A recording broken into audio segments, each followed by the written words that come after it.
जय मसीह की declare and defend की इस वीडियो में आपका स्वागत है। इस वीडियो में हम बात करेंगे अन्य भाषा के वरदान के बारे में। मैंने करीब 12 सवाल उठाए हैं अन्य भाषा से जुड़े हुए, जिनका उत्तर मैं आज इस वीडियो में आपको दूंगा।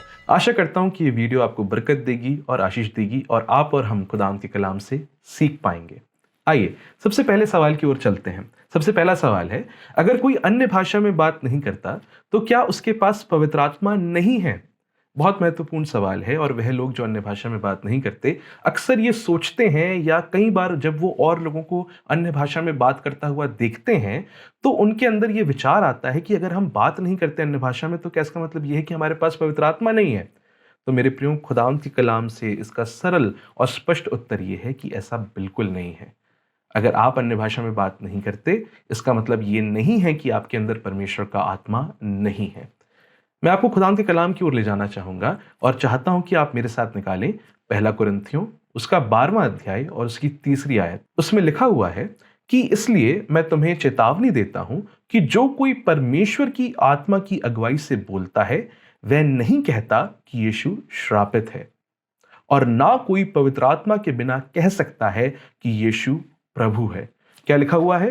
कि ना कोई पवित्र आत्मा की सहायता के ये कह सकता है कि यीशु प्रभु है। मेरे प्रियो, अगर आप यीशु मसीह को प्रभु के तौर पर स्वीकार करते हैं, अगर आपने उसके सुसमाचार पर विश्वास करा है, यकीन करा है कि वो आपके लिए मारा गया था, गाड़ा गया था और मृतकों में से तीसरे दिन फिर जी उठा, तो निश्चय जानिए कि आपके अंदर परमेश्वर का आत्मा है। क्योंकि कोई भी शख्स बिना पवित्र आत्मा के ये कह ही नहीं सकता कि यीशु प्रभु है।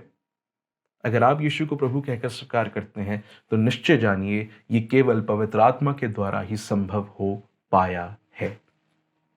मेरे प्रियो, खुदावंद के कलाम में लिखा हुआ है, रोमियो उसका 8वां अध्याय और उसकी 9वीं आयत में लिखा हुआ है, स्पष्ट रीति से लिखा हुआ है कि यदि किसी में मसीह का आत्मा नहीं तो वह उसका जन नहीं। अगर आत्मा है ही नहीं तो वह व्यक्ति मसीही विश्वासी है ही नहीं। और अगर मसीह में विश्वास करता है, उसके वचन के अनुसार अपने जीवन को जीने का प्रयास कर रहा है और जानता है कि उसके सारे गुनाह क्षमा कर दिए गए हैं और एक दिन अनंत जीवन वो परमेश्वर के साथ स्वर्ग में व्यतीत करेगा, तो मेरे प्रियो, निश्चय उस व्यक्ति को यह जानना चाहिए कि पवित्र आत्मा उसके साथ है और उसमें वो वास करता है। इफिसियों उसका पहला अध्याय अगर 13 से लेकर 14वीं आयत को हम पढ़ेंगे तो वहां पे लिखा हुआ है, और उसी में तुम पर भी जब तुमने सत्य का वचन सुना जो तुम्हारी उद्धार का सुसमाचार है, और जिस पर तुमने विश्वास किया, प्रतिज्ञा किए हुए पवित्र आत्मा की छाप लगी। वह उसके मोल लिए हुए के छुटकारे के लिए हमारी मिरास का बयाना है कि उसकी महिमा की स्तुति हो। लिखा हुआ है, जब तुमने सत्य के समाचार पर विश्वास करा, अर्थात सुसमाचार पर, तुम्हारे उद्धार का सुसमाचार जो है, जब तुमने उस पर विश्वास करा तो प्रतिज्ञा किए हुए पवित्र आत्मा की तुम्हारे ऊपर छाप लगी। अंग्रेजी में शब्द इस्तेमाल करा गया है, who is the guarantee of our inheritance. Hindi में लिखा हुआ है, जो हमारी मिरास का बयाना है। अगर आपने यीशु मसीह के सुसमाचार पर विश्वास करा है तो निश्चय जानिए जो राज्य परमेश्वर यहोवा ने आपके लिए रखा है वो आपको बेशक मिलेगा, बिना किसी संदेह के, बिना किसी शक के मिलेगा। और कैसे मिलेगा? कैसे पता है कि आपको वो मिलेगा? पवित्र आत्मा उसकी गारंटी है।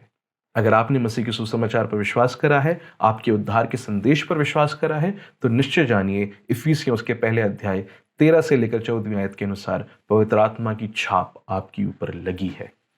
दूसरा सवाल है, क्या अन्य भाषा में बोलने वाले ज्यादा आत्मिक या स्पेशल विश्वासी होते हैं?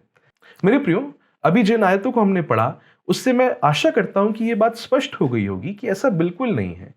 वो लोग ज्यादा स्पेशल या ज्यादा आत्मिक नहीं होते जो अन्य भाषा में बात करते हैं। हर एक व्यक्ति जो प्रभु यीशु मसीह में पाया जाता है वो परमेश्वर के अनुग्रह से परमेश्वर की संतान होता है। हम अपने धर्म के कामों के द्वारा उद्धार प्राप्त नहीं करते। हम अपने धर्म के कामों के द्वारा परमेश्वर से अनुग्रह को प्राप्त नहीं करते या वरदानों को प्राप्त नहीं करते। जो कुछ इंसान को मिलता है वह सब ऊपर से उसके पास आता है, वह सब परमेश्वर की दया से, उसके अनुग्रह से उसे मिलता है। तो अगर किसी के पास अन्य भाषा का वरदान है तो उसका मतलब यह नहीं है कि वो आपसे ज्यादा स्पेशल है या आपसे ज्यादा आत्मिक है। लिखा हुआ है पहला कुरिन्थियों उसके 13वें अध्याय की पहली आयत में कि यदि मैं मनुष्यों और स्वर्गदूतों की बोलियां बोलूं और प्रेम ना रखूं तो मैं ठनठनाता हुआ पीतल और झनझनाती हुई झांझ हूं। ये जो अध्याय है ना, 13वां अध्याय, ये कनेक्टेड है 12वें अध्याय से और 14वें अध्याय से, जहां आत्मिक वरदानों के बारे में बातचीत करी जा रही है। और ये वही चैप्टर्स हैं जहां पर इन आत्मिक वरदानों के बारे में डिटेल से पौलुस बातचीत करता है। अन्य भाषा के वरदानों के बारे में इसने बात करा है, भविष्यवाणी के वरदानों के बारे में 14वें अध्याय में बहुत डिटेल से इसने बातचीत करी है। लेकिन 13वें अध्याय में वो लोगों को बता रहा है कि चाहे तुम मनुष्यों की बोली बोलो या फरिश्तों की बोली बोलो, उसका कोई लाभ नहीं होगा अगर तुम प्रेम ना रखो। मेरे प्रियो, अगर आप गलातियों उसका 5वां अध्याय उसकी 22वीं आयत से लेकर 23वीं आयत तक पढ़ेंगे तो वहां पर आपको पढ़ने को मिलेगा आत्मा का जो सबसे पहला फल है वो प्रेम है। लिखा हुआ है, पर आत्मा का फल प्रेम, आनंद, मेल, धीरज और कृपा, भलाई, विश्वास, नम्रता और संयम है। ऐसे ऐसे कामों के विरुद्ध में कोई भी व्यवस्था नहीं है। तो मेरे प्रियो, अगर ये आत्मा के फल आपके अंदर पाए जाते हैं, अगर ये फल नहीं पाए जाते हैं तो फिर संदेह की बात है कि आपने सचमुच मसीह पर विश्वास करा या नहीं करा है। लेकिन अगर ये फल पाए जाते हैं तो निश्चय जानिए, अगर प्रेम आपके अंदर पाया जाता है तो बेशक इस बात को जान लीजिए कि ये पवित्र आत्मा का ही कार्य है, क्योंकि बिना पवित्र आत्मा के कोई यीशु को प्रभु नहीं कह सकता और बिना पवित्र आत्मा के कोई व्यक्ति पवित्रीकरण की ओर नहीं बढ़ सकता। अगर परमेश्वर आपको पवित्र कर रहा है, अगर परमेश्वर आपको भलाई में बढ़ा रहा है, अगर परमेश्वर आपको प्रेम में बढ़ा रहा है और आप अपने आप को बढ़ता हुआ देखते हैं मसीह को स्वीकार करने के बाद, तो निश्चय जानिए कि पवित्र आत्मा आपके अंदर वास करता है। और केवल अन्य भाषा बोलने से कोई व्यक्ति ज्यादा आत्मिक या स्पेशल नहीं हो जाता। तीसरा सवाल है, क्या अन्य भाषा का वरदान इसलिए दिया जाता था ताकि ऐतिहासिक कलीसिया के विश्वासी अगर किसी ऐसी जगह हो जहां की भाषा उन्हें नहीं आती है तो वहां के लोगों को वह उनकी भाषा में सुसमाचार सुना सके? मैं एक व्यक्ति को उदाहरण देता हुआ सुन रहा था और उसने कहा कि अगर आप चाइना में जाते हैं और वहां पर आपको उनकी भाषा नहीं आती तो अन्य भाषा का वरदान क्या करेगा, आपको चाइनीज भाषा दे देगा ताकि आप चाइनीज में उन लोगों को, चाइना के लोगों को सुसमाचार सुना सकें। तो क्या यह मकसद था अन्य भाषा के वरदान का? खुदावंद के कलाम के अनुसार यह मकसद नहीं था। देखिए, अगर परमेश्वर आपको कोई ऐसी भाषा देना चाहता हो सुसमाचार सुनाने के लिए ऐसी जगह पर जहां की भाषा आप नहीं जानते, तो बिल्कुल परमेश्वर ऐसा कर सकता है, उसके लिए सब कुछ संभव है। वो इस वरदान को इस तरह से भी इस्तेमाल कर सकता है।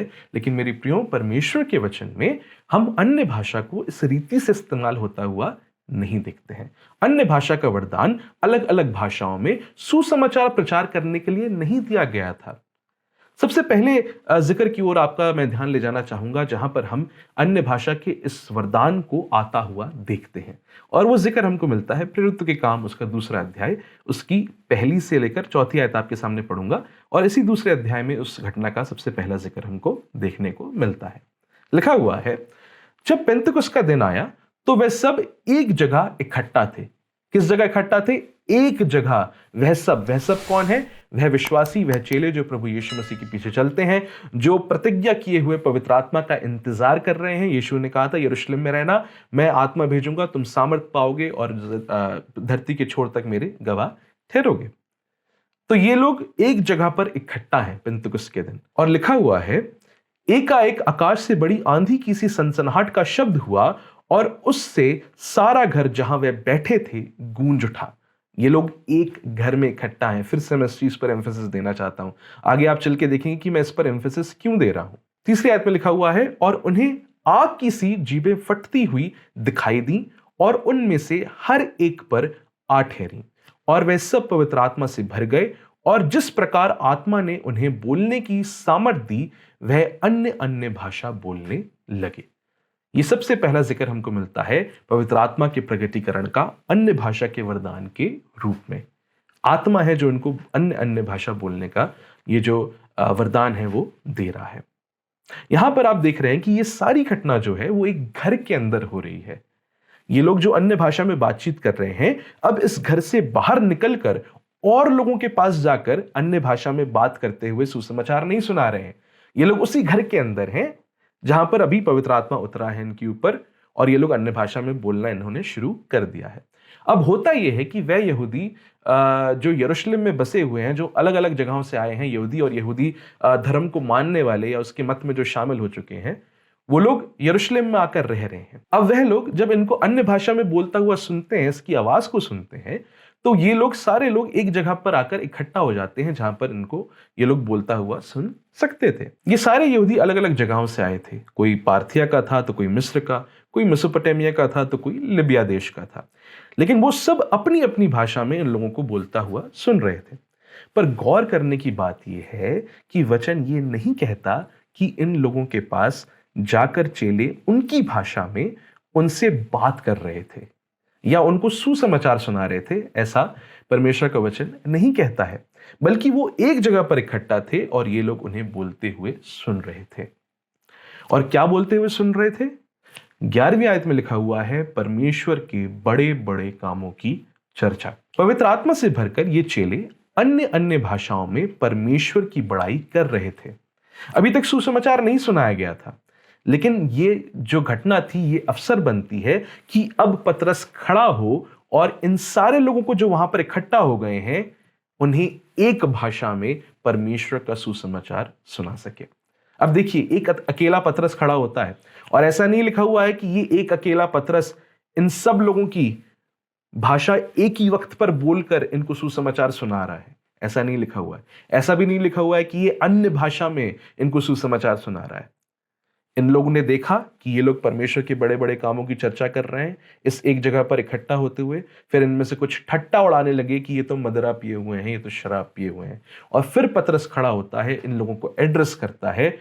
और एक पतरस खड़ा होकर अगर एड्रेस कर रहा है तो मैं समझता हूं लॉजिकल कंक्लूजन जो टेक्स्ट हमारे सामने है वो यही होगा कि पतरस एक कॉमन लैंग्वेज में इन सभी यहूदियों को जो वहां पर अलग अलग जगहों से आए हुए हैं और इकट्ठा हैं यरूशलेम में, एक कॉमन लैंग्वेज में एड्रेस कर रहा है ना। तो यहां पर फिर पतरस इनको सुसमाचार सुनाता है, मसीह के बलिदान के बारे में बताता है और बताता है कि किस तरीके से योएल नबी की भविष्यवाणी जो है वो ये इस घटना में जो वो देख रहे हैं अपने सामने पूरी होती हुई उनको नजर आ रही है। मैं समझता हूं कि ये लोग एक सामान्य भाषा, कॉमन लैंग्वेज को समझते होंगे जो यहूदी वहां पर इकट्ठा हैं अलग अलग जगहों से। तभी तो पतरस इनको एक साथ एक वक्त पर प्रचार करके सुना पा रहा है। हालेलुया। ओके, प्रेरितों के काम उसके 10वें और 19वें अध्याय में भी अगर आप पढ़ेंगे जहां पर अन्य भाषा के वरदान का जिक्र मिलता है हमको, तो वहां पर भी आपको यह स्पष्ट हो जाएगा कि यह वरदान का पर्पस इवेंजलिज्म नहीं है। 10वें अध्याय में और 19वें अध्याय में आपको समझ में आ जाएगा। और मैं ऐसा क्यों कह रहा हूं? क्योंकि अगर आप प्रेरितों के काम उसका 10वां अध्याय उसकी 44 से लेकर 46 आयत पढ़ेंगे तो वहां पर आपको यह पढ़ने को मिलता है। लिखा हुआ है, पतरस ये बातें कह ही रहा था कि पवित्र आत्मा वचन के सब सुनने वालों पर उतर आया और जितने खतना किए हुए विश्वासी पतरस के साथ आए थे वह सब चकित हुए कि अन्य जातियों पर भी पवित्र आत्मा का दान उंडेला गया, क्योंकि उन्होंने उन्हें भांति भांति की भाषा बोलते और परमेश्वर की बड़ाई करते सुना। भांति भांति की भाषा बोलते और परमेश्वर की बड़ाई करते सुना। अब यहां पर जो गौर करने की बात है वो ये है कि यहां केवल वो नए विश्वासी हैं जिन्होंने अभी परमेश्वर के सुसमाचार को स्वीकार करा है, जिनके ऊपर पवित्र आत्मा उतरा है, और पतरस है और उसके साथ जो खतना किए हुए यहूदी विश्वासी आए हुए हैं वह लोग हैं। यहां पर एक भी अविश्वासी आपको नहीं मिलेगा जिसके पास ये लोग जाकर सुसमाचार सुना रहे हैं अन्य भाषा में। ऐसा कोई भी शख्स नहीं मिलेगा। केवल नए विश्वासी हैं, पतरस हैं, और वह यहूदी विश्वासी हैं जो पतरस के साथ आए हुए हैं। 19वें अध्याय में भी केवल पौलुस है और यूहन्ना के चेले हैं जिन्होंने यीशु के नाम से बपतिस्मा लिया है। तो उन दोनों ही जगह पर आपको अविश्वासी देखने को नहीं मिलेंगे जिनको अन्य भाषा में सुसमाचार सुनाया जाए, लेकिन तब भी परमेश्वर अन्य भाषा का वरदान वहां पर देता है। यह बात और स्पष्ट हो जाती है जब हम पहला कुरिन्थियों उसका 14वां अध्याय उसकी 2री आयत पढ़ते हैं। लिखा हुआ है, क्योंकि जो अन्य भाषा में बात करता है वह मनुष्यों से नहीं परंतु परमेश्वर से बातें करता है, इसलिए कि उसकी कोई नहीं समझता, क्योंकि वह भेद की बातें आत्मा में होकर बोलता है। क्या लिखा हुआ है? वह मनुष्यों से नहीं परंतु परमेश्वर से बातें करता है। यहां पर आपको अन्य भाषा के एक बहुत ही इंपॉर्टेंट पर्पस, प्रथम पर्पस देखने को मिल रहा है। और वो प्रथम पर्पस ये नहीं है कि जिसको अन्य भाषा का वरदान मिलता है वो अविश्वासियों से जाकर बात करे। प्रथम पर्पस इसका यह है कि जिसको अन्य भाषा का वरदान मिला है वो मनुष्यों से नहीं, वो परमेश्वर से बात करता है। वो परमेश्वर से बात करे, ये इस वरदान का प्रथम पर्पस है।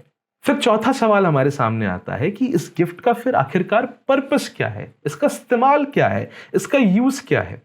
देखिए मेरे प्रियो, अभी हमने पढ़ा था कि जो अन्य भाषा में बात करता है वह मनुष्यों से नहीं परंतु परमेश्वर से बातें करता है। भले ही हम और हमारे आसपास के लोग ना जानते हों कि हम अन्य भाषा में क्या बोल रहे हैं, तब भी ये गिफ्ट हमको पर्सनली आशीषित करता है। पहला कुरिन्थियों उसके 14वें अध्याय की 4थी आयत में लिखा हुआ है, जो अन्य भाषा में बातें करता है वह अपनी उन्नति करता है। क्या लिखा हुआ है? जो अन्य भाषा में बातें करता है वह अपनी स्वयं की पर्सनल उन्नति करता है। अंग्रेजी में लिखा हुआ है, anyone who speaks in a tongue एडिफाइज themselves. अब ये जो हिंदी भाषा में शब्द है ना उन्नति, और अंग्रेजी भाषा का शब्द एडिफाई, ये यूनानी भाषा में है ओइकोदोम एओ। अब ओइकोदोम एओ जो शब्द है उसका जो प्रथम मतलब है वो ये है, टू बिल्ड अ हाउस और इरेक्ट अ बिल्डिंग। घर को बनाना या आप किसी इमारत को खड़ा कर रहे हो, ये इस शब्द का पहला मतलब है। लेकिन इसके जो और भी मतलब निकल कर आते हैं जो क्रिश्चियन कॉन्टेक्स्ट, बिब्लिकल कॉन्टेक्स्ट से जुड़े हुए हैं, वो ये है, to promote growth in Christian wisdom, affection, grace, virtue, holiness and blessedness. Hindi में अगर हम कहें तो इसका मकसद यह है कि मसीही ज्ञान, प्रेम, गुण, पवित्रता और आशीष में बढ़ोतरी करना। तो उन्नति जो शब्द है, जो एडिफिकेशन जो शब्द है, उसका मतलब यह होता है कि आप मसीही ज्ञान, प्रेम, गुण और पवित्रता में और आशीष में बढ़ोतरी कर रहे हैं। अब मैं आपको दो उदाहरण से दिखाना चाहूंगा कि किस तरह से ये अन्य भाषा का वरदान जो है एक मसीही विश्वासी के जीवन में उन्नति को लेकर आता है। जो सबसे पहला उदाहरण है वो मैं डॉक्टर क्रेग कीनर का आपको देना चाहूंगा, जो बिब्लिकल स्कॉलर हैं और ऑसबरी थियोलॉजिकल सेमिनरी में न्यू टेस्टामेंट के प्रोफेसर हैं। उनकी किताब इम्पॉसिबल लव में वो इस घटना का जिक्र करते हैं। आपके सामने अंग्रेजी में ये टेक्स्ट आ रहा होगा, मैं हिंदी के अनुवाद को आपके सामने रखना चाहूंगा। मेरे कन्वर्जन के 2 दिन बाद जब मैंने औपचारिक रूप से अपना जीवन प्रभु और उद्धारकर्ता के रूप में मसीह को समर्पित किया, तो मैंने फिर से वही दिव्यता और ईश्वर की महिमा महसूस की जो मैंने अपने परिवर्तन के समय अनुभव की थी। मैं ईश्वर की उपस्थिति से इतना अभिभूत हो गया कि मुझे उनका धन्यवाद करना था, लेकिन मुझे ऐसा महसूस हुआ कि मैं उन्हें योग्य ढंग से तब तक महिमान्वित नहीं कर सकता जब तक ईश्वर स्वयं मुझे इसके लिए सही शब्द ना दें। और निश्चित रूप से ईश्वर तो कई भाषाएं जानते हैं। जब मैंने उनकी आराधना की तो मेरे मुंह से ऐसी भाषा में शब्द निकलने लगे जिसे मैं नहीं जानता था। मैंने पहले कभी इस अनुभव के बारे में नहीं सुना था और यह भी नहीं जानता था कि इसका कोई नाम है। उस समय तक मैंने जीवन के अर्थ को एनालिटिकल दृष्टिकोण से समझने की कोशिश की थी, लेकिन उस गहन आत्मिक अनुभव के दौरान मैंने महसूस किया कि मैंने ईश्वर में ही वह उद्देश्य पाया है जिसके लिए मुझे बनाया गया था। मैंने निर्णय किया कि मैं अपना सब कुछ ईश्वर को समर्पित कर दूंगा। एक और उदाहरण है जिसकी ओर मैं आपका ध्यान ले जाना चाहूंगा, और वो उदाहरण है एक ब्रिटिश मिशनरी का जिनका नाम है जैकी पुलिंगर। जैकी पुलिंगर एक ब्रिटिश प्रोटेस्टेंट मिशनरी है जो 1966 से अपनी सेवा को हांगकांग में कर रही हैं। वो 1980 में कॉलून वर्ल्ड सिटी में अपनी सेवा को कर रही थी। ये जगह पुलिस के नियंत्रण में नहीं थी और उस वक्त ये अफीम के सबसे बड़े उत्पादन के केंद्रों में से एक बन चुकी थी।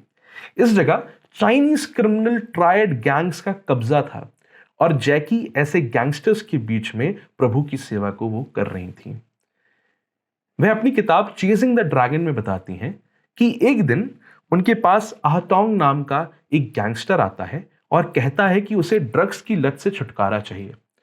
वो उसे चर्च लेकर जाती हैं जहां उसे वो लोग मिलते हैं जिनके साथ वो जेल में रह चुका है या जिनके साथ और खिलाफ वो लड़ता था, वह लोग जो खुद एक वक्त नशे की आदी थे पर अब वह सब खुश और तंदुरुस्त थे, उन सब ने उसे बताया कि यीशु की शक्ति ने उनके जीवन को बदल दिया था।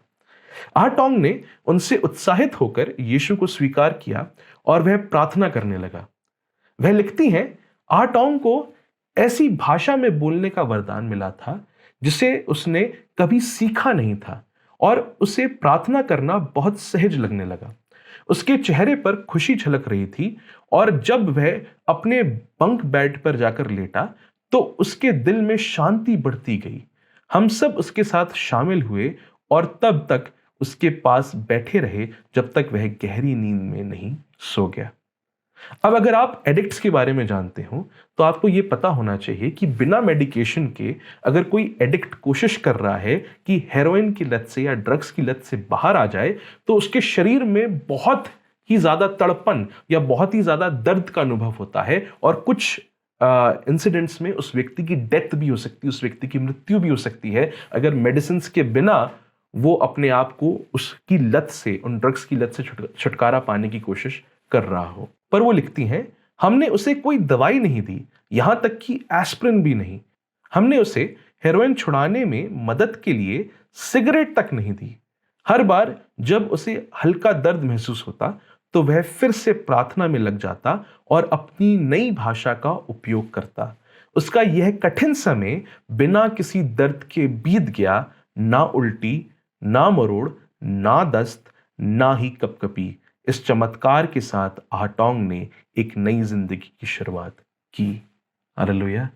आप सोच सकते हैं कि कितना सामर्थी वरदान है जो परमेश्वर पवित्र आत्मा अपनी कलीसिया में उन विश्वासियों को जिनको वह अपनी इच्छा से या उनकी आवश्यकता के अनुसार देना चाहते हैं उन्हें वो देते हैं।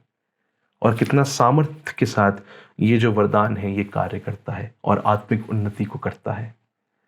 इतना सामर्थ्य के साथ आत्मिक उन्नति दे रहा है कि एक व्यक्ति ड्रग्स की लत से छूट जा रहा है या एक व्यक्ति को अपने जीवन का संपूर्ण मकसद परमेश्वर यहोवा में नजर आने लगता है। हालेलुया।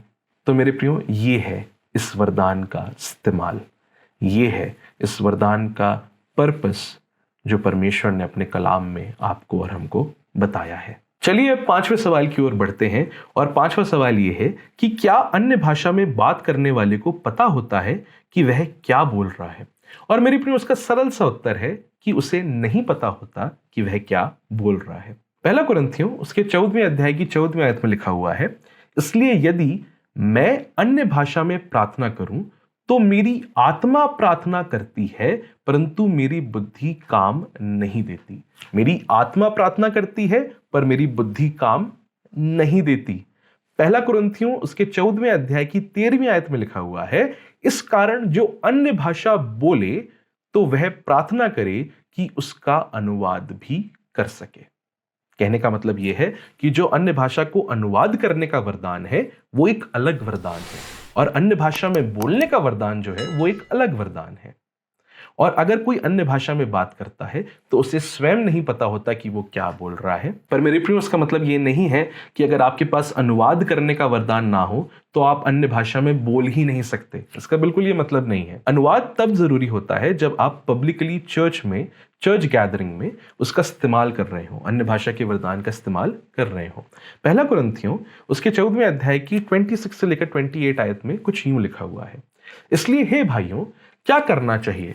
जब तुम इकट्ठा होते हो तो हर एक के हृदय में भजन या उपदेश या अन्य भाषा या प्रकाश या अन्य भाषा का अर्थ बताना रहता है।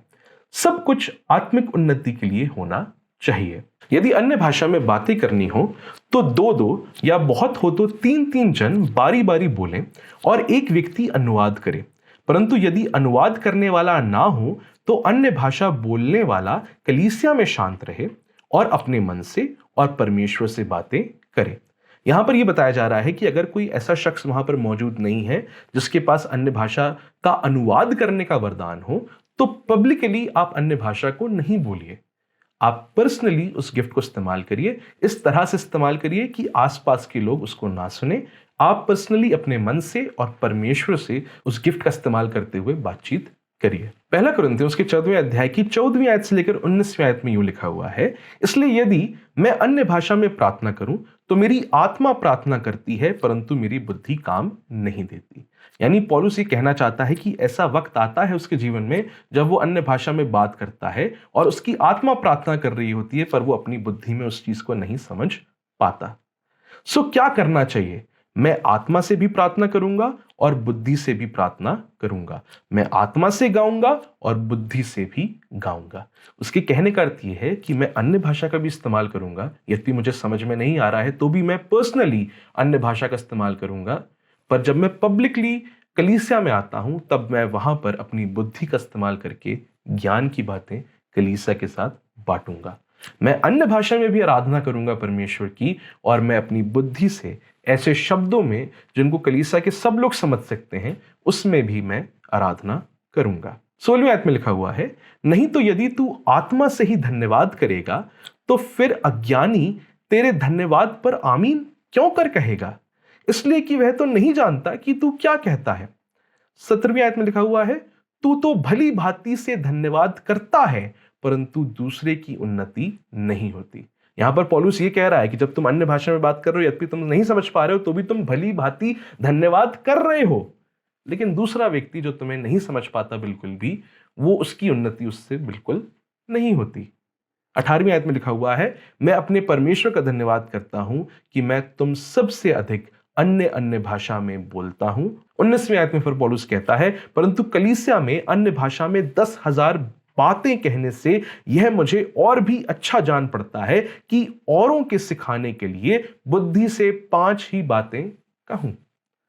तो पौलुस क्या कहना चाहता है? मैं परमेश्वर का धन्यवाद करता हूं कि मैं तुम सबसे अधिक अन्य अन्य भाषाओं में बात करता हूं, अन्य अन्य भाषाओं में बोलता हूं, पर जब कलीसिया में आऊंगा, जब तुम लोगों के बीच में हूं, तो मैं अपनी बुद्धि से परमेश्वर की सिखाई हुई ज्ञान की बातें तुम्हारी ही भाषा में तुम तक पहुंचाऊंगा। क्योंकि अगर अन्य भाषा में मैं 10,000 शब्द कहूंगा तो भी उसका कोई लाभ नहीं होगा, क्योंकि तुम कुछ भी समझ नहीं पाओगे। अब गौर करने की बात यह है मेरे प्रियो, पौलुस यहां पर स्पष्ट रीति से बता रहा है कि कलीसिया में इस तरह से इस गिफ्ट को इस्तेमाल करना चाहिए। उसी जगह पर वो डिस्करेज करता हुआ ये नहीं कह रहा है कि हमें अन्य भाषा का वरदान बिल्कुल भी इस्तेमाल नहीं करना चाहिए। आप पर्सनली उस वरदान का इस्तेमाल कर सकते हैं। ना डॉक्टर क्रेग कीनर को पता था कि वो क्या कह रहे हैं और ना ही आहटोंग को पता था कि वो क्या कह रहा है, फिर भी उन दोनों ने परमेश्वर के द्वारा आत्मिक उन्नति को प्राप्त किया था।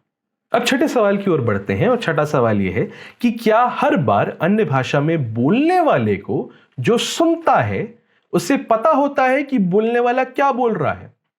इसका उत्तर है नहीं पता होता।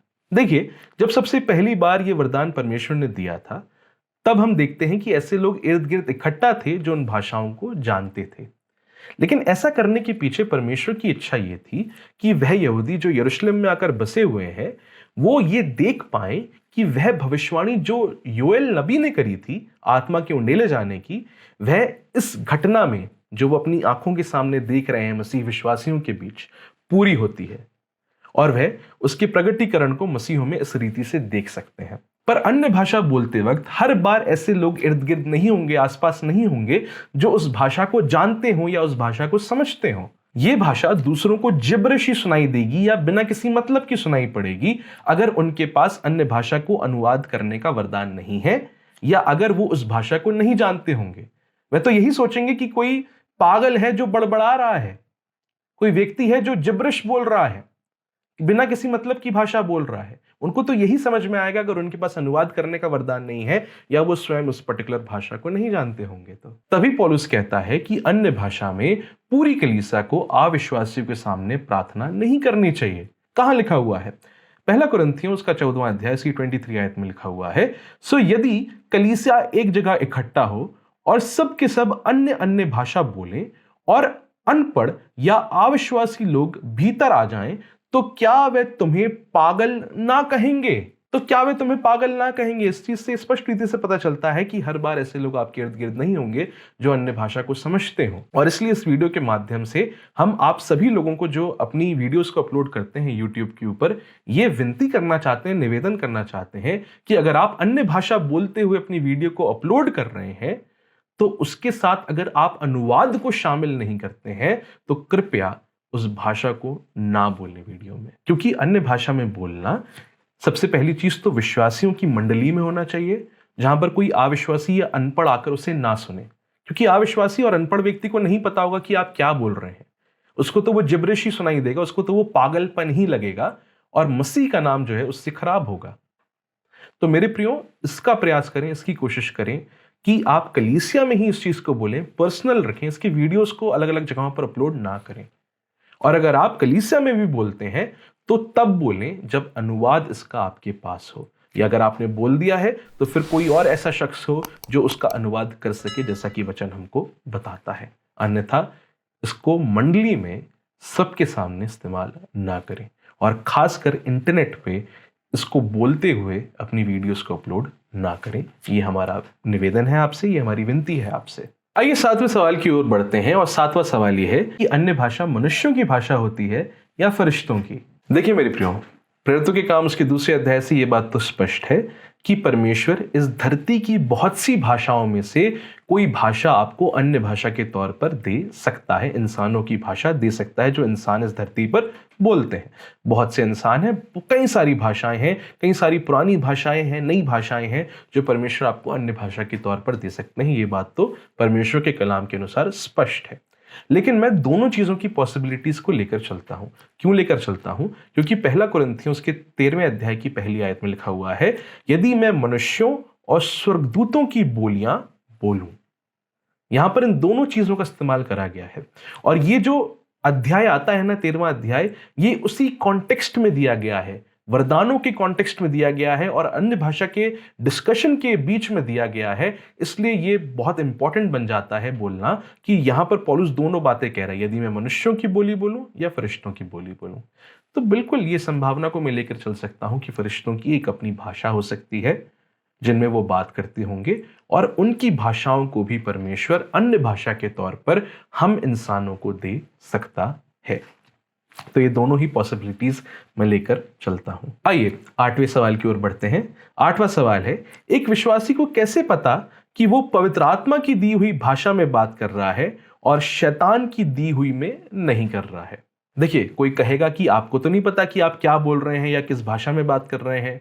हो सकता है कि आप यीशु को श्रापित ठहरा रहे हो उन शब्दों में, हो सकता है कि शैतान ने वो भाषा आपको दी हो। लेकिन मेरे प्रियो, ये जो डर मसीहों के बीच में बिठाया जा रहा है, ये डर क्या सच में बैठना चाहिए आपके जीवन में? इस पर विचार करने की आवश्यकता है। देखिए, अगर आपने मसीह यीशु को प्रभु कहकर जाना है तो निश्चय जानिए इस बात को, ये तभी संभव हो पाया है जब पवित्र आत्मा ने आपको यीशु को प्रभु कहने की क्षमता दी हो। सबसे पहली आयत ही यही थी जो हमने डिस्कस करी थी। तो अब कैसे वो पवित्र आत्मा जो आपके अंदर वास करता है, जिसका मंदिर आप बन चुके हैं, आप जो मसीह पर यकीन करते हैं, विश्वास करते हैं, उससे प्यार करते हैं, और उससे अगर आप अन्य भाषा में बोलने का वरदान मांग रहे हैं, उसकी प्रार्थना कर रहे हैं, फिर कैसे परमेश्वर शैतान को यह अनुमति दे सकता है कि आपको एक ऐसी भाषा में, एक झूठी अन्य भाषा में बोलने दे, या आपको एक शैतानी अन्य भाषा में बोलने दे? ऐसा कैसे हो सकता है? लूका रचित सुसमाचार उसके 11वें अध्याय में उसकी 10 से लेकर 13वीं आयत में लिखा हुआ है, क्योंकि जो कोई मांगता है उसे मिलता है, और जो ढूंढता है वह पाता है, और जो खटखटाता है उसके लिए खोला जाएगा। तुम में से ऐसा कौन पिता होगा कि जब उसका पुत्र रोटी मांगे तो उसे पत्थर दे, या मछली मांगे तो मछली के बदले उसे सांप दे, या अंडा मांगे तो उसे बिच्छू दे? सो जब तुम बुरे होकर अपने लड़के बालकों को अच्छी वस्तुएं देना जानते हो, तो स्वर्गीय पिता अपने मांगने वालों को पवित्र आत्मा क्यों नहीं देगा? हालेलुया। तो मेरे प्रियो, इस बात से घबराने की कोई आवश्यकता नहीं है कि जस्ट बिकॉज आपको नहीं पता कि आप क्या बोल रहे हैं तो कहीं आप शैतान की दी हुई भाषा ना बोलने लगे हो। अगर आप परमेश्वर के अनुसार अपने जीवन को जी रहे हैं, उसके कलाम के अनुसार अपने जीवन को व्यतीत कर रहे हैं, अगर आप देख रहे हैं कि आप पवित्रता में बढ़ रहे हैं, उसके प्रेम में बढ़ रहे हैं, और वह बातें कर रहे हैं जो परमेश्वर को प्रसन्न करती हैं, तो निश्चय जानिए कि आप परमेश्वर को श्रापित नहीं कह रहे हैं। जो मसीह की आत्मा के चलाए चलते हैं वह ये नहीं कहते कि यीशु श्रापित है, और बिना पवित्र आत्मा के कहना संभव है कि यीशु प्रभु है। इस आयत को अपने दिमाग में रखिएगा मेरे प्रियो। आइए 9वें सवाल की ओर बढ़ते हैं, और 9वां सवाल यह है कि क्या अन्य भाषा में बोलना सीखा जा सकता है? तो मेरे प्रियो, उसका सरल उत्तर है नहीं। अन्य भाषा में बोलना सीखा नहीं जा सकता। क्यों नहीं सीखा जा सकता? प्रेरितों के काम उसके दूसरे अध्याय की 4वीं आयत में लिखा हुआ है, और वह सब पवित्र आत्मा से भर गए, और जिस प्रकार आत्मा ने उन्हें बोलने की सामर्थ दी, वह अन्य अन्य भाषा बोलने लगे। कैसे बोलने लगे अन्य अन्य भाषा? पवित्र आत्मा ने उनको सामर्थ दी थी। यह वरदान आपको सिखाया नहीं जा सकता, या आप किसी से सुनकर उसकी कॉपी करके उसे सीख नहीं सकते। कृपया इस चीज को करने का प्रयास ना करिएगा, क्योंकि आपको अन्य भाषा इस तरह से नहीं मिलती है। आपको अन्य भाषा पवित्र आत्मा देता है, अपनी इच्छा के अनुसार देता है, और अपने वक्त पर देता है जब उसे देना होता है। देखिए मेरे प्रियो, आप अन्य भाषा के वरदान को प्राप्त करने की प्रार्थना कर सकते हैं। निरंतर प्रार्थना करते रहें कि परमेश्वर आपको अन्य भाषा का वरदान दे। 1 कुरिन्थियों उसके 14वें अध्याय की 1 आयत में लिखा हुआ है, तुम आत्मिक वरदानों की धुन में लगे रहो। हालेलुया।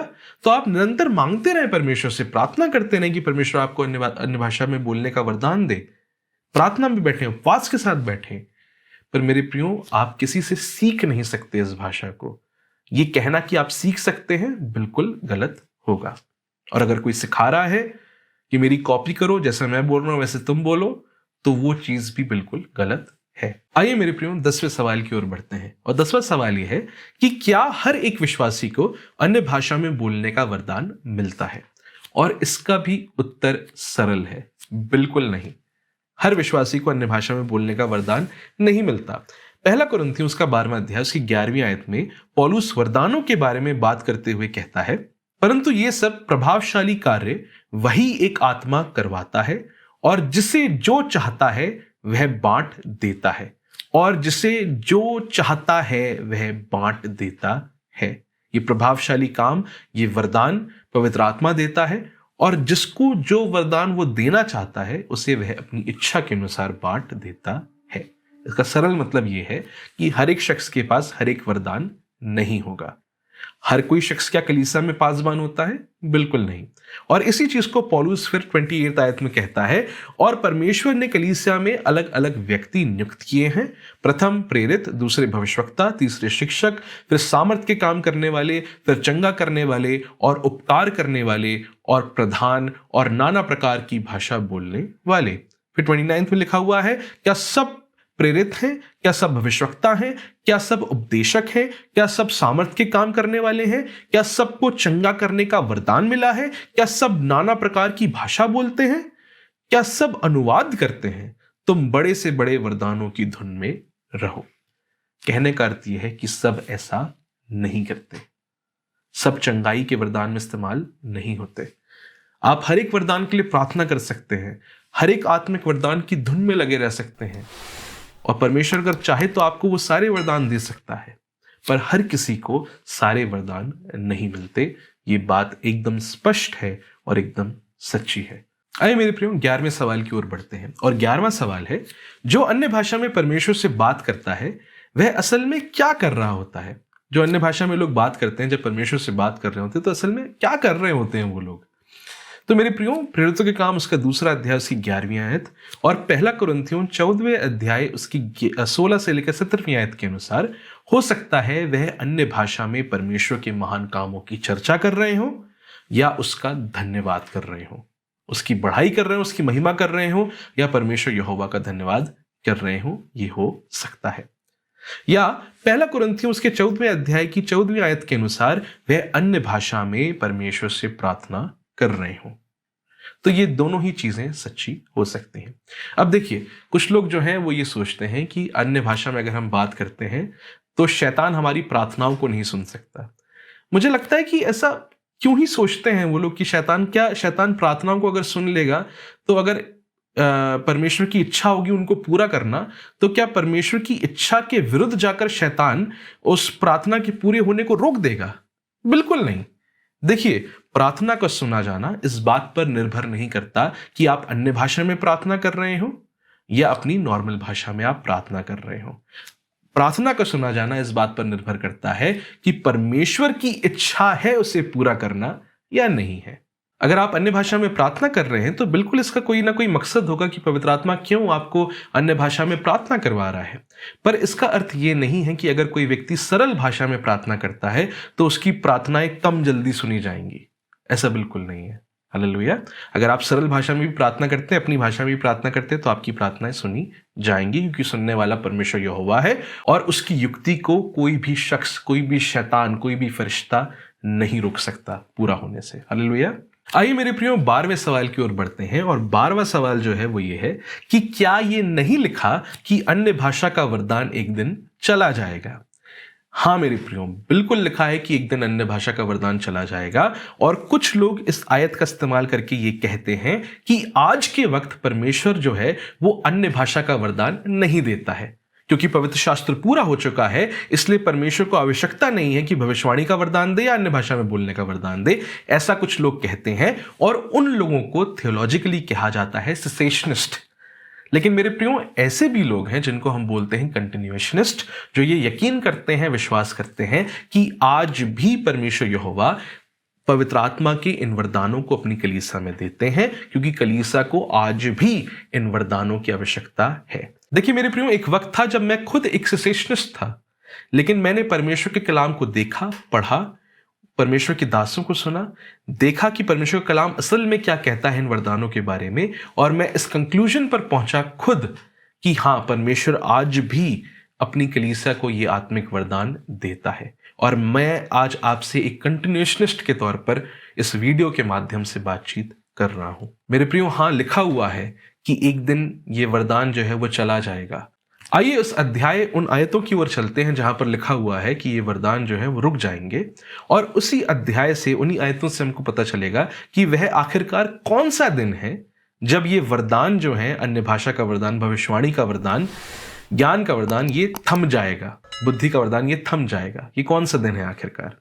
पहला कुरिन्थियों उसका 13वां अध्याय, उसकी 8 से लेकर अगर हम 13वीं आयत को पढ़ेंगे तो वहां पर लिखा हुआ है, प्रेम कभी टलता नहीं, भविष्यवाणियां हो तो समाप्त हो जाएंगी, भाषाएं हो तो जाती रहेंगी, ज्ञान हो तो मिट जाएगा, क्योंकि हमारा ज्ञान अधूरा है और हमारी भविष्यवाणी अधूरी, परंतु जब सर्वसिद्ध आएगा तो अधूरा मिट जाएगा।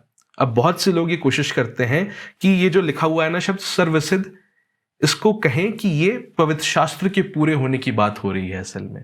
लेकिन मेरे प्रियो, अगर आप इस पर्टिकुलर चैप्टर को, इन वर्सेस को कॉन्टेक्स्ट में पढ़ेंगे पूरी बाइबल के, तो आपको ये देखने को मिलेगा कि ये सर्वसिद्ध जो है ये पवित्र शास्त्र की बात नहीं कर रहा है, लेकिन एक ऐसे वक्त की बात कर रहा है जब मसीह यीशु का दूसरा आगमन होगा और वह अपने लोगों से आमने सामने मिलेगा। आगे देखते हैं क्या लिखा हुआ है। जब मैं बालक था तो मैं बालकों की नहीं बोलता था, बालकों का सा मन था, बालकों की सी समझ थी, परंतु सयाना हो गया तो बालकों की बातें छोड़ दी। यहां पर वो इस उदाहरण का इस्तेमाल करके कह रहा है कि जब एक वक्त आएगा जब हम मैच्योरिटी को कोई शख्स अगर प्राप्त कर लेता है तो वो बालकपन वाली जो चीजें होती हैं ना, वो जाती रहती हैं, वो चली जाती हैं, वो खत्म हो जाती है। और वो अल्टीमेट मैच्योरिटी कब आएगी पौलुस के अनुसार? देखिए आगे लिखा हुआ है, अब हमें दर्पण में धुंधला सा दिखाई देता है, परंतु उस समय आमने सामने देखेंगे। इस समय मेरा ज्ञान अधूरा है, परंतु उस समय ऐसी पूरी रीति से पहचानूंगा जैसा मैं पहचाना गया हूं। हालेलुया। अभी मेरा ज्ञान अधूरा है, पर उस वक्त मैं ऐसी रीति से पहचानूंगा जैसे मैं पहचाना गया हूं। कब? जब सर्वसिद्ध आएगा, जब मैं आमने सामने देखूंगा, परंतु उस समय आमने सामने देखूंगा। मेरे प्रियो, अंग्रेजी में लिखा हुआ है, but for now we see in a mirror dimly, but then face to face. Now I know in part, then I shall know fully, even as I have been fully known. तब मैं संपूर्ण रीति से जानूंगा जैसे मुझे जाना, पहचाना गया है। और इन आयतों से मुझे लगता है कि ये बात आप तक पहुंचनी चाहिए कि एक शख्स की बात हो रही है जिसे हम अपने आमने सामने देखेंगे, जिसे हम वैसे पहचानेंगे जैसा वो हमको पहचानता है, जैसा वो हमको जानता है। मेरे प्रियो, अगर आप पुराना नियम देखेंगे ना, तो जिन जिन जगहों पर ये आमने सामने की बात करी गई है ना, फेस टू फेस की बात करी गई है, वहां पर या तो आप एक थियोफनी को होता हुआ देख रहे हैं। थियोफनी का मतलब ये होता है कि परमेश्वर अपने आप को किसी फिजिकल रूप में प्रकट करे आपके सामने, या आप याह के दूत को लोगों से बातचीत करता हुआ देखते हैं, वह याह का दूत जो स्वयं अपने आप को यहोवा के तौर पर आइडेंटिफाई करता है। तो मेरे प्रियो, असल में ये जो शब्द है ना, फेस टू फेस, ये फिर से हमें पॉइंट कर रहा है उस तरफ कि यहां पर हमें मसीह यीशु को लेकर चलना चाहिए। उसके दूसरे आगमन पर जब वो आएगा तो हम उसके आमने सामने होंगे, हम उसे अपनी आंखों से देख रहे होंगे।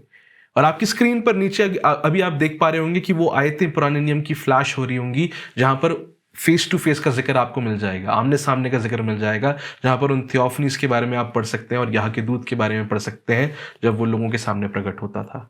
मेरे प्रियो, एक स्कॉलर हैं जिनका नाम है डॉक्टर D.A. कार्सन, और ये जो स्कॉलर हैं ये ट्रिनिटी इवेंजेलिकल डिविनिटी स्कूल में न्यू टेस्टामेंट के डिस्टिंग्विश्ड एमेरिटस प्रोफेसर हैं। और D.A. कार्सन जो है वो बहुत जानी मानी हस्ती हैं और इवेंजेलिकल प्रोटेस्टेंट लोगों के बीच में रिफॉर्म सर्कल्स में बहुत इज्जत है इस शख्स की। वह अपनी किताब showing the spirit, a theological exposition of 1 Corinthians 12-14 में इन्हीं आत्मिक वरदानों के बारे में डिटेल से यूनानी भाषा को मद्देनजर रखते हुए बातचीत करते हैं। और जब वो इस 13वें अध्याय पर पहुंचते हैं और उसकी इन आयतों पर पहुंचते हैं जहां पर लिखा गया है कि सर्वसिद्ध आएगा, तो वो डिस्कस करते हैं, बताते हैं कि कौन सा अनुवाद जो है वो सबसे सही है और किस अनुवाद के लिए सबसे ठोस सबूत सामने रखे जा सकते हैं। मैं उसके हिंदी अनुवाद को आपके सामने पढ़ना चाहूंगा। तीसरा और अधिकांश लोगों द्वारा माना गया अर्थ यह है कि सर्वसिद्ध का संबंध दूसरे आगमन से है। मैं दूसरे आगमन से संबंध कहता हूं, ना कि दूसरा आगमन स्वयं, क्योंकि कुछ ने यह आपत्ति उठाई है कि ग्रीक शब्द परूसिया, जिसका अर्थ होता है दूसरा आगमन, स्त्रीलिंग है, जबकि सिद्धता, सर्वसिद्धता के लिए उपयोग किया गया शब्द पुल्लिंग है। यह आपत्ति तर्क संगत नहीं है, क्योंकि सिद्धता स्वयं दूसरा आगमन नहीं है, बल्कि दूसरा आगमन आने से उत्पन्न होने वाली स्थिति है, एक ऐसी इटर्नल स्टेट जिसमें हम एंटर करेंगे मसीह के दूसरे आगमन के बाद। वो स्थिति की बात ये पर्टिकुलर शब्द सर्वसिद्ध जो है कर रहा है। मेरे विचार में इस तीसरे दृष्टिकोण के समर्थन में ठोस प्रमाण है। सबसे महत्वपूर्ण कारण में से एक ये है कि यह मानना कठिन है कि पौलुस ने कुरिन्थियों से अपेक्षा की होगी कि वह सर्वसिद्ध का अर्थ शास्त्र लिखने के समाप्त होने से जोड़ें। सबसे महत्वपूर्ण तर्क 12वीं आयत का दूसरा भाग है। सर्वसिद्ध एक ऐसी स्थिति को दर्शाता है जिसमें मेरा ज्ञान किसी हद तक उस ज्ञान के समान हो जाता है जो ईश्वर को मेरे बारे में वर्तमान में है। तब मैं पूरी तरह जानूंगा जैसे मैं पूरी तरह से जाना गया हूं। इसका यह मतलब नहीं है कि पौलुस सर्वज्ञाता होने की अपेक्षा करता है, बल्कि यह है कि अंत के समय वो उन गलत धारणाओं और सीमाओं से मुक्त हो जाएगा जो इस वर्तमान जीवन का हिस्सा है, विशेष रूप से ईश्वर और उनके वचन को समझने में। उसका ज्ञान ईश्वर के वर्तमान ज्ञान के समान होगा, क्योंकि उसमें कोई गलत धारणा नहीं होगी और यह इस युग में देखी जा सकने वाली सीमाओं से पार होगा, सीमाओं से परे होगा। पौलुस का तर्क यह नहीं है कि आत्मिक वरदान अपनी कमजोरियों या असफलताओं के कारण समाप्त हो जाएंगे। उसका तर्क इस बात पर आधारित है कि क्या आने वाला है। और मेरे प्रियो, हम सब जानते हैं क्या आने वाला है। अनंत जीवन मसीह यीशु के साथ आने वाला है। वो इटर्नल स्टेट आने वाली है, और जब वो इटर्नल स्टेट आ जाएगी तब हमको इन वरदानों की बिल्कुल आवश्यकता नहीं होगी। हमको भविष्यवाणी के वरदान की आवश्यकता नहीं होगी, क्योंकि हमको ऑलरेडी जो भविष्य में होने वाला था, अल्टीमेट प्रोफेसी पूरी हो चुकी है। मसीह यीशु का दूसरा आगमन पूरा हो चुका है। तो अब हमें भविष्यवाणी के वरदान की आवश्यकता नहीं है। अब हमें अन्य भाषा के वरदान की आवश्यकता नहीं, क्योंकि हम अल्टीमेटली अब परमेश्वर यहोवा को अपनी आंखों से अपने सामने देख रहे हैं, उसकी स्तुति और प्रशंसा कर रहे हैं। हमारा जो विश्वास है अब वो दृष्टि में बदल गया है, क्योंकि हम अपनी आंखों से जिन बातों की हमने आशा करी थी, अपनी आंखों से उन चीजों को अपने सामने देख रहे हैं। तो इसलिए मेरे प्रियो, ये जो वरदान है इनके बारे में लिखा हुआ है कि वे चले जाएंगे जब सर्वसिद्ध आएगा।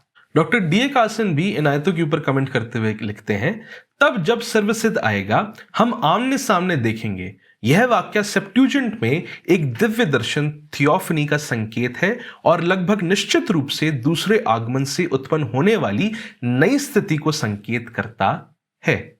सेप्ट्यूजेंट क्या है? सेप्ट्यूजेंट यूनानी ट्रांसलेशन है ओल्ड टेस्टामेंट का, और इस ओल्ड टेस्टामेंट के यूनानी ट्रांसलेशन में यही शब्द फेस टू फेस का इस्तेमाल करा गया है थियोफनीस के लिए। मैंने आपको वो आयतें ऑलरेडी दी थी ना, जो आप अपनी स्क्रीन पर फ्लैश होता हुआ देख सकते थे। उन्हीं आयतों की ये बात कर रहे हैं, बस उनके यूनानी ट्रांसलेशन की बात यहां पर हो रही है। और यूनानी ट्रांसलेशन इसलिए इंपॉर्टेंट है क्योंकि जो नया टेस्टामेंट है, जो न्यू टेस्टामेंट है, वो यूनानी भाषा में लिखा गया है, और इसमें जो आयतें कोट करी जाती हैं वो ज्यादातर आयतें सेप्ट्यूजेंट से ही कोट करी जाती हैं।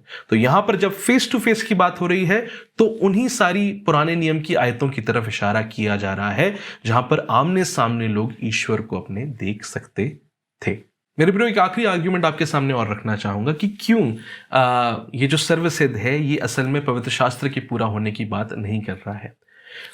प्रकाशित वाक्य की पुस्तक लिखे जाने के कई सालों बाद कलीसिया में एक और पासवान जन्म लेता है जिसका नाम है इरेनियस, जिनका 130 एडी में जन्म हुआ था और 202 एडी के आसपास उनकी मृत्यु हो गई थी।